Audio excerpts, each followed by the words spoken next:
Hello everyone, welcome back to law simplified by Shelvi. अब तक हमने सीपीसी के सेक्शन 9 से 14 तक पढ़ चुके हैं। इन सेक्शंस में हमने सिविल कोर्ट्स की jurisdiction, stay of suit, res judicata, bar to further suits और फॉरेन जजमेंट्स जैसी इंपॉर्टेंट कंसेप्ट्स को डिटेल में समझा। लेकिन स्टूडेंट्स, अब एक प्रैक्टिकल क्वेश्चन उठता है। मान लीजिए किसी व्यक्ति को सूट फाइल करना है। उसे ये पता है कि सिविल कोर्ट के पास जुरिस्डिक्शन है, लेकिन अब सवाल ये है कि किस कोर्ट में सूट फाइल की जाएगी। क्या प्लेंटिफ अपनी मर्जी से किसी भी कोर्ट में सूट फाइल कर सकता है, या सीपीसी इसके लिए भी कुछ रूल्स प्रोवाइड करती है? इन्हीं क्वेश्चंस के आंसर्स हमें सीपीसी के नेक्स्ट चैप्टर यानी प्लेस ऑफ सुइंग में मिलते हैं, जो सेक्शन 15 से 25 तक दिए गए हैं। और इस चैप्टर का सबसे पहला सेक्शन है section 15, which is court in which suits to be instituted. चलिए पहले हम इसकी डायरेक्ट लैंग्वेज को पढ़ते हैं। Every suit shall be instituted in the court of the lowest grade competent to try it। ये लाइन आप मार्क कर लीजिए, बिकॉज ये ही लाइन एग्जाम्स में पूछी जाती है। तो होता क्या है स्टूडेंट, सेक्शन 15 एक बहुत सिंपल लेकिन इंपॉर्टेंट रूल प्रोवाइड करता है। ये सेक्शन कहता है कि हर सूट उस कोर्ट में फाइल की जानी चाहिए जो उस सूट को ट्राई करने के लिए कॉम्पिटेंट हो और हायरार्की में सबसे लोअर ग्रेड की कोर्ट हो। सिंपल वर्ड्स में, अगर एक लोअर कोर्ट उस डिस्प्यूट को डिसाइड कर सकती है तो जनरली सूट वही फाइल की जानी चाहिए। चलिए मान लीजिए एक सूट है ऐसा है जैसे सिविल जज जूनियर डिवीजन सुन सकता है, ठीक है। ऐसी सिचुएशन में सूट को वही फाइल किया जाना चाहिए, डायरेक्टली डिस्ट्रिक्ट कोर्ट में जाने की जरूरत नहीं है। इसका पर्पस, सेक्शन 15 का पर्पस क्या है? इस प्रोविजन का पर्पस जुडिशियल वर्क को प्रॉपरली डिस्ट्रीब्यूट करना है, ताकि हायर कोर्ट पर अननेसेसरी बर्डन ना आए और कोर्ट सिस्टम एफिशिएंटली वर्क कर सके, ठीक है। तो याद रखिए स्टूडेंट, सेक्शन 15 का एसेंस सिर्फ इतना है, every suit should be instituted in the lowest grade competent to it. तो स्टूडेंट, सेक्शन 15 हमें बताता है कि सूट किस लेवल की कोर्ट में फाइल होगी। लेकिन अब एक और इम्पोर्टेंट क्वेश्चन बचा है, अगर डिस्प्यूट किसी इमूवेबल प्रॉपर्टी से रिलेटेड हो तो सूट किस जगह फाइल की जाएगी? क्या प्लेंटिफ जहां रहता है वहां पे, क्या डिफेंडेंट जहां रहता है वहां पे, या फिर जहां प्रॉपर्टी सिचुएटेड है वहां पे? तो इसी सवाल का जवाब हमें सीपीसी के सबसे इंपॉर्टेंट जुरिस्डिक्शन प्रोविजन में से एक यानी सेक्शन 16 प्रोवाइड करता है। चलिए अब सेक्शन हम 16 को देखते हैं। तो सेक्शन 16 ये कहता है, suits to be instituted where subject matter situate. मतलब इसका ये कहना है कि जब भी कोई सूट इमूवेबल प्रॉपर्टी से रिलेटेड हो, जैसे लैंड, हाउस, बिल्डिंग, तो वो केस उसी कोर्ट में फाइल होगा जहां वो प्रॉपर्टी सिचुएटेड है। मतलब सिंपल रूल ये है कि प्रॉपर्टी जहां है जुरिस्डिक्शन भी वहीं का ही होगा, ठीक है। अब इसके कुछ क्लॉजेज हैं, उनको हम डिटेल में समझते हैं। क्लॉज 1 कहते हैं, क्लॉज ए बोलता है रिकवरी ऑफ इमूवेबल प्रॉपर्टी, ठीक है। Recovery of immovable property with और विदाउट रेंट्स। इसका मतलब सिर्फ प्रॉपर्टी वापस लेना नहीं होता है, बल्कि इसका स्कोप वाइड है। इसमें इंक्लूड होता है इलीगल पोजेशन से प्रॉपर्टी वापस लेना, ट्रेसपासर को हटाना, टेनेंट या अनऑथराइज्ड पर्सन को एविक्ट करना, रेंट या प्रॉफिट्स के साथ या बिना भी रिकवरी हो सकती है। जब किसी ने प्रॉपर्टी पर कब्जा कर लिया हो और उसको लीगली वापस लेना हो, ये क्लॉज उसी के लिए है, ठीक है। अब clause B which says partition of property. Partition सिर्फ फिजिकल डिवीजन नहीं होता है, इसमें इंक्लूड है जॉइंट ओनरशिप को लीगली ब्रेक करना, शेयर्स डिफाइन करना, कौन कितना हिस्सा लेगा, actual division, separation of possession, ये सारी चीजें इसमें इंक्लूडेड होती हैं। सेक्शन 16 से suits to be instituted where subject matter situate. Section 16 कहता है कि जब भी कोई सूट इमूवेबल प्रॉपर्टी से रिलेटेड हो, जैसे लैंड, हाउस या बिल्डिंग, तो वो केस उसी कोर्ट में फाइल होगा जहां पर वो प्रॉपर्टी सिचुएटेड है। मतलब सिंपल रूल ये है कि प्रॉपर्टी जहां है जुरिस्डिक्शन भी वही होगा।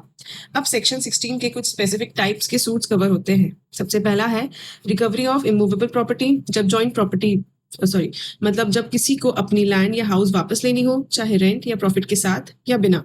दूसरा कहता है पार्टीशन ऑफ इमूवेबल प्रॉपर्टी, जब जॉइंट प्रॉपर्टी को लीगली डिवाइड करना होता है।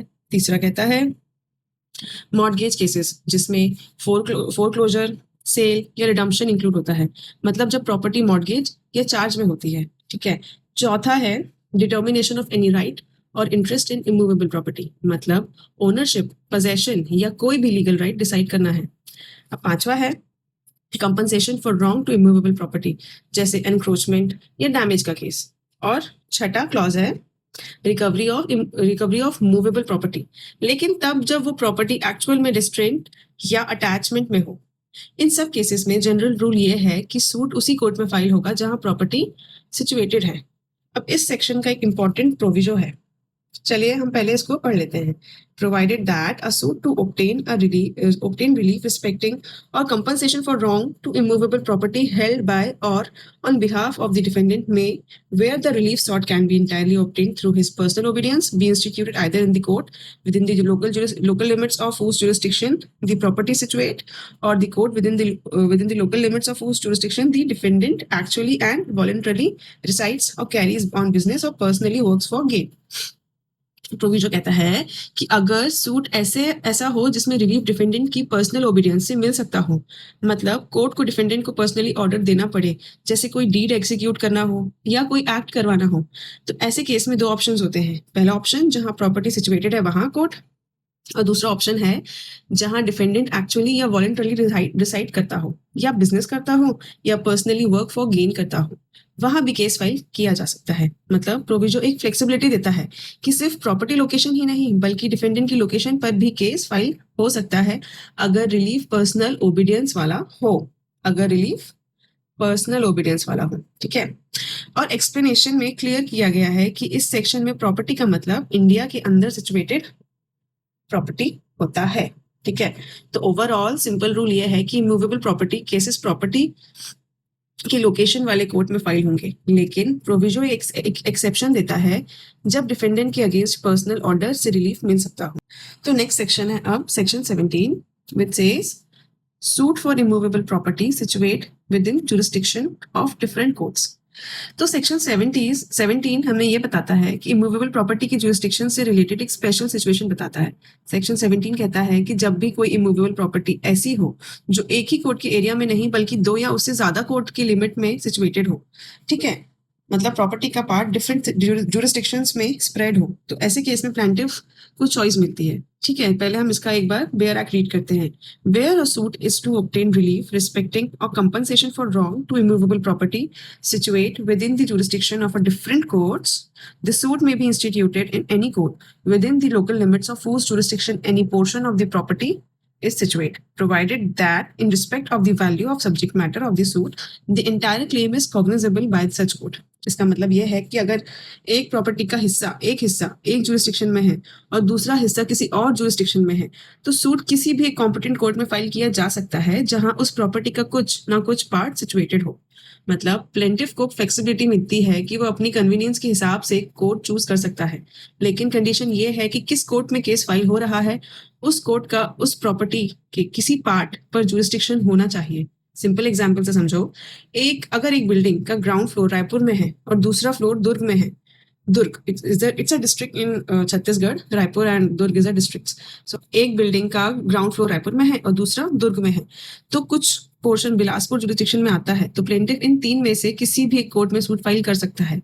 Getting my point? अब इसका मेन पर्पस ये है कि जब प्रॉपर्टी मल्टीपल एरियाज में स्प्रेड हो तो प्लेंटिफ को अननेसेसरी कंफ्यूजन या हार्डशिप ना हो और वो इजीली एक ही कोर्ट चूज करके केस फाइल कर सकता है। इस सेक्शन का बेसिक आइडिया ये है कि जुरिस्डिक्शन को फ्लेक्सिबल बनाया जाए जब प्रॉपर्टी एक फिक्स लोकेशन पर नहीं बल्कि डिफरेंट लोकेशंस में डिवाइडेड हो।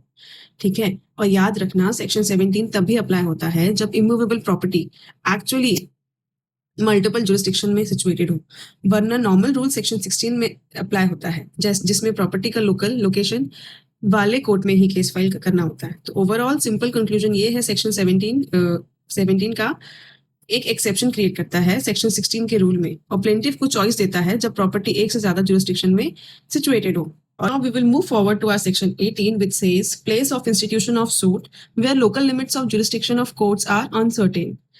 अब सेक्शन 18 कहता है कि जब एलिगेशन ये हो कि दो या दो से ज्यादा कोर्ट्स के बीच ये डाउट हो कि इमूवेबल प्रॉपर्टी एक्चुअली किस कोर्ट की लोकल लिमिट्स में आती है, मतलब क्लियर ही ना हो कि प्रॉपर्टी रायपुर में है या दुर्ग में है या बिलासपुर में है, तो ऐसी सिचुएशन में लॉ प्लेंटिफ को ब्लॉक नहीं करता।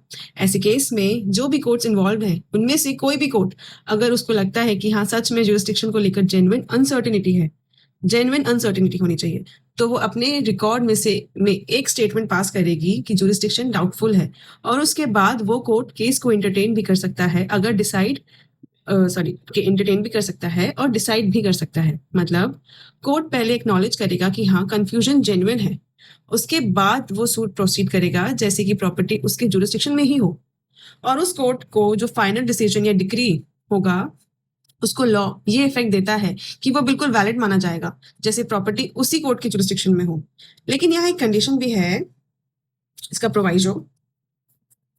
प्रोवाइजो ये कहता है कि तभी पॉसिबल है जब कोर्ट नेचर और वैल्यू के हिसाब से कॉम्पिटेंट हो, मतलब कोर्ट के पास उस केस को डिसाइड करने की पावर ऑलरेडी होना चाहिए। ठीक है, समझ आ रही है आपको मेरी बात? सी that the suit is one of with respect to which the court is competent as regards the nature and value of the suit to exercise jurisdiction। मतलब उस कोर्ट के पास वो competent कोर्ट होगा तभी तो वो उस केस को सुन पाएगा ना। that is what proviso says। ठीक है, अब इस सेक्शन का एक और इम्पोर्टेंट पार्ट सब सेक्शन 2 में दिया गया है। अगर कोर्ट ने पहले से ही कोई स्टेटमेंट रिकॉर्ड नहीं किया है कि जुरिस्डिक्शन अनसर्टेन है और बाद में अपीलेट या रिविजनल कोर्ट में ऑब्जेक्शन लिया जाता है कि ट्रायल कोर्ट के पास जुरिस्डिक्शन ही नहीं था, तो ऐसे ऑब्जेक्शन को कोर्ट तब तक एक्सेप्ट नहीं करेगा जब तक ये प्रूव ना हो जाए कि केस फाइल करते टाइम सच में कोई रीजनेबल ग्राउंड ही नहीं था अनसर्टेनिटी का। ठीक है, और साथ ही साथ ये भी प्रूव होना चाहिए कि इस गलत जुरिस्डिक्शन की वजह से एक्चुअल में इनजस्टिस हुआ है। ठीक है, एक्चुअल में इनजस्टिस हुआ है ये आपको प्रूव करना जरूरी है। मतलब लॉ यहाँ पे अननेसेसरी टेक्निकल ऑब्जेक्शंस को अलाउ नहीं करता है जब तक रियल इनजस्टिस प्रूव ना हो। ठीक है, तो इसको हम समरी इसका देखें तो जब जुरिस्डिक्शन अनक्लियर हो, ठीक है, जेन्युइनली, बट वो जेन्युइनली होना चाहिए। ठीक है, तो कोर्ट रिकॉर्ड करके उस अनसर्टेनिटी को केस डिसाइड कर सकता है और वो डिग्री भी वैलिड रहेगी। ठीक है, अपीलेट ऑब्जेक्शन तभी चलेगा जब अनसर्टेनिटी रीजनेबल ना हो और फेलियर ऑफ जस्टिस हुआ हो। ठीक है, section 18 CPC applies when movable property jurisdiction is uncertain between courts, allowing any such court to decide the case if it records uncertainty and protects decrees unless absence of uncertainty and failure of justice is proved। I hope आपको section 18 समझ आ गया होगा। अब section 19 suits for compensation for wrongs to person or movables। Where a suit is for compensation for wrong done to the person or to movable property if the wrong was done within the local limits of the jurisdiction of one court and the defendant resides or carries on business। हाँ, तो देखिए, जब किसी पर section 19 जो कहता है वो ये कहता है कि जब किसी पर्सन या मूवेबल प्रॉपर्टी को हार्म हुआ हो और उसके लिए कंपनसेशन क्लेम किया जा रहा हो तो सूट दो जगह फाइल हो सकता है। ठीक है, मतलब यहाँ प्लेंटिफ के पास चॉइस होती है, केस या तो कोर्ट में फाइल होगा जहां एक्चुअल रॉन्ग हुआ है या फिर उस कोर्ट में जहां डिफेंडेंट रिसाइड करता है या बिजनेस करता है या पर्सनली वर्क फॉर गेन करता है। ठीक है, एग्जाम्पल, मान लीजिए एक एक्सीडेंट रायपुर में हुआ लेकिन जिसने एक्सीडेंट किया वो बिलासपुर में रहता है, तो अब प्लेंटिफ के पास ऑप्शन है रायपुर कोर्ट में केस फाइल करे जहां रॉन्ग हुआ है या बिलासपुर कोर्ट में जहां डिफेंडेंट है। इस सेक्शन का जो पर्पस है, मेन पर्पस ये है कि विक्टिम को फ्लेक्सिबिलिटी मिले, उसको सिर्फ डिफेंडेंट की लोकेशन तक लिमिटेड ना रखा जाए और जहां इनजस्टिस हुआ है वहां भी केस फाइल करने का ऑप्शन हो। तो सिंपल लाइन में याद रखो, section 9 is equals to wrong plus compensation case में आइदर प्लेस ऑफ रॉन्ग और प्लेस ऑफ डिफेंडेंट। ठीक है, तो स्टूडेंट्स सेक्शन 19 हमें टॉट बेस्ड केसेस में जुरिस्डिक्शन चूज करने की फ्लेक्सिबिलिटी देता है। आई होप आपको सेक्शन 19 क्लियर हो गया होगा। ठीक है, तो चलिए स्टूडेंट्स अब हम सेक्शन 20 देखते हैं, other suits to be instituted where defendants resides और कॉज ऑफ एक्शन अराइजेस। ठीक है, अब तक हमने सेक्शन 16 से 19 तक स्पेशल सिचुएशंस देखी थी जैसे इमूवेबल प्रॉपर्टी जुरिस्डिक्शन। ठीक है, लेकिन अब जनरल रूल आता है जब कोई स्पेशल रूल अप्लाई ना हो तो नॉर्मल सूट्स, सिविल सूट्स कहाँ फाइल होंगे। तो ये सेक्शन 20 में इसका आंसर देता है। ठीक है, subject to previous sections every suit shall be instituted in a civil court within the local limits of whose jurisdiction. पहला क्या है इसका, वेयर डिफेंडेंट रिसाइड्स। ठीक है, सबसे पहला रूल ये है जहां डिफेंडेंट एक्चुअली या वॉलंटरी डिसाइड करता है या जहां वो बिजनेस करता है या जहां पर्सनली वर्क फॉर गेन करता है। अगर मल्टीपल डिफेंडेंट्स हैं तो हर डिफेंडेंट का रेसिडेंस कंसिडर होगा। ठीक है, बी क्या बोलता है, मल्टीपल डिफेंडेंट्स रूल। अब एक इंटरेस्टिंग सिचुएशन आती है, अगर एक से ज्यादा डिफेंडेंट्स हैं तो क्या केस किसी एक कोर्ट में फाइल हो सकता है? हाँ, लेकिन एक कंडीशन के साथ, अगर किसी एक डिफेंडेंट की जुरिस्डिक्शन में सूट फाइल किया जाए तो बाकी डिफेंडेंट्स के लिए या तो कोर्ट की परमिशन मतलब लीव ऑफ कोर्ट चाहिए या उनकी एक्विजिशन मतलब उनका ऑब्जेक्शन ना हो तब भी सूट वैलिड होगा। ठीक है, सी कहता है where cause of action arises. तीसरा सबसे कॉमन रूल जो यूज होता है वो है जहां पे कॉज ऑफ एक्शन अराइज हुआ है, मतलब जहां डिस्प्यूट स्टार्ट हुआ है या जहां इंसिडेंट का पार्ट हुआ है। ठीक है। स्टूडेंट, सिंपल लैंग्वेज में सेक्शन 20 एक फ्लेक्सिबल जुरिस्डिक्शन रूल है। ये प्लेंटिफ को ऑप्शन देता है कि वो सिर्फ डिफेंडेंट के घर तक लिमिटेड ना रहे, बल्कि जहां ट्रांजैक्शन हुआ है, जहां इंसिडेंट हुआ है, वहां भी केस फाइल कर सकता है। ठीक है। सेक्शन 20 का एक्सप्लेनेशन एक और इम्पोर्टेंट पॉइंट क्लियर करता है। ठीक है। विद इट सेज कॉर्पोरेशन को उस जगह बिजनेस करना माना जाएगा जहां उसका प्रिंसिपल ऑफिस हो या जहां सबऑर्डिनेट ऑफिस हो और कॉज ऑफ एक्शन वहां अराइज हुआ हो। A corporation shall be deemed to carry on business its at its sole or principal office in India। ठीक है। अब इसका इलस्ट्रेशन देखते हैं। इसका इलस्ट्रेशन कहता है ए कैलकाटा में है, बी दिल्ली में है। बी का एजेंट कैलकाटा में गुड्स बाय करता है, गुड्स कैलकाटा में डिलीवर होते हैं। तो ए के पास ऑप्शन है कैलकाटा में केस फाइल करे जहां पे कॉज ऑफ एक्शन अराइज हुआ है, या दिल्ली में जहां डिफेंडेंट रेसिडेंस रहता है, जहां पे डिफेंडेंट रिसाइड करता है। और दूसरा एग्जाम्पल ये है ए बी सी 3 लोग अलग सिटीज में हैं, बनारस में सब मिलकर प्रॉमिसरी नोट साइन करते हैं। तो ए केस बनारस में भी फाइल कर सकता है जहां पे कॉज ऑफ एक्शन अराइज हुआ है, या बी और सी के रेसिडेंस पर भी, लेकिन कंडीशन लग सकती है लीव या ऑब्जेक्शन का। तो पर्पस ऑफ सेक्शन 20 है इसकी जुरिस्डिक्शन को प्रैक्टिकल और फ्लेक्सिबल बनाना, ताकि प्लेंटिफ को अननेसेसरी बर्डन ना हो, सिर्फ एक फिक्स्ड कोड तक लिमिटेड रहने का। एक क्विक रिवीजन करते हैं सेक्शन 20 का। suit can be filed where defendant resides or where cause of action arises, fully or partly, subject to conditions for multiple defendants। To students, section 20 हमारे civil jurisdiction का most practical और frequent used rule है। I hope आपको section 20 भी clear हो गया होगा। Students, हमने आज अपना जो लेक्चर स्टार्ट किया that was from section 15 to 20। I hope आपको ये 5 सेक्शन अच्छे से क्लियर हो गए होंगे। अब हम नेक्स्ट लेक्चर में अपने आगे के सेक्शन करेंगे, और मैं यही उम्मीद करती हूँ कि आप लोग मेरे वीडियोस आपको समझ आते हैं और हेल्पफुल लगते होंगे। अगर ऐसा है तो आप लोग लाइक कीजिए, सब्सक्राइब कीजिए और कमेंट भी कीजिए। और कोई भी डाउट रहता है आप मुझे कमेंट सेक्शन में बताइए, मैं वहाँ पर अपना पूरी कोशिश करूँगी उसे एक्सप्लेन करने की। तो स्टूडेंट्स, मिलते हैं आपसे नेक्स्ट लेक्चर में। तब तक के लिए बाय बाय।